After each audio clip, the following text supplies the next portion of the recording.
Je m'appelle Laurent Duclieux, je suis le directeur de l'Office de tourisme Forest. Je suis originaire du nord de l'Ardèche, de Tournon-sur-Rhône pour être précis. J'ai fait mes études à Lyon, j'ai ensuite travaillé dans le Vercors pendant quelques années.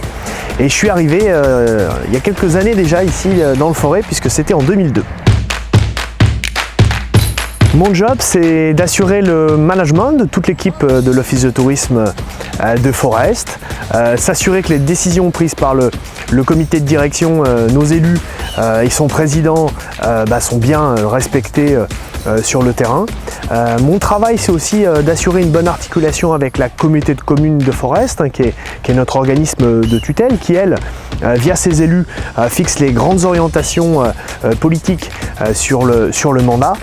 Et enfin, autre mission extrêmement importante, c'est assurer, avec nos amis de l'Office de tourisme de Loire-Forêt, ma présence dans les différentes instances de travail sur la destination forêt.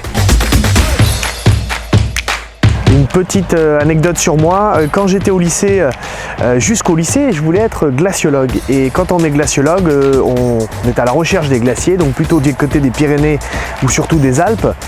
Et j'aurais sûrement pas été ici dans le Forêt à l'heure où l'on se parle. Quoique, peut-être, les glaciers ont laissé quand même quelques vestiges ici, notamment sur les monts du Forêt, donc je serais peut-être venu quand même dans le Forêt à la recherche de ces témoignages d'il y a quelques dizaines de milliers d'années. Forest en quelques mots, je disais que j'étais originaire d'Ardèche. Et quand on est d'Ardèche, le Forêt, ça paraît lointain, ça paraît inaccessible, avec une offre touristique quelque peu diffuse. Et en fait, tout est faux. J'avais tort sur tous les points, c'est ni lointain, ni diffus, ni inaccessible. Simplement, effectivement, on n'a peut-être pas le site phare connu au national ou l'international, mais on a un certain nombre de pépites comme ça qui, tout agrégées, font du Forêt une destination remarquable. On a bien entendu, on pourrait dire en premier lieu, la variété de nos paysages, de 300 à 1600 mètres sur la rive gauche de la Loire et de 300 à 1000 mètres sur la rive droite. Voilà, simplement, je crois maintenant que c'est à nous, pour ne pas rougir vis-à-vis des autres destinations, parce qu'on est à la hauteur de la Chartreuse, du Vercors, du Pilat, mais c'est à nous de le faire savoir.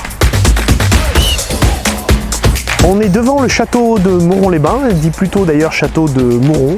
C'est un très beau château de la fin de la période médiévale. Il est bien entendu accessible au public, particulièrement du mercredi au dimanche jusqu'à la fin du mois de septembre. Il y a aussi des visites guidées qui sont organisées et une fête médiévale qui a lieu tous les 2 ans. La prochaine édition, ce sera en 2022.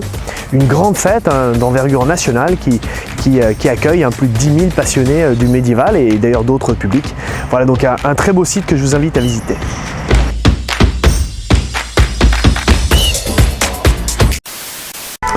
Oh non, on a bien fait d'arrêter. Non mais la totale là. C'est...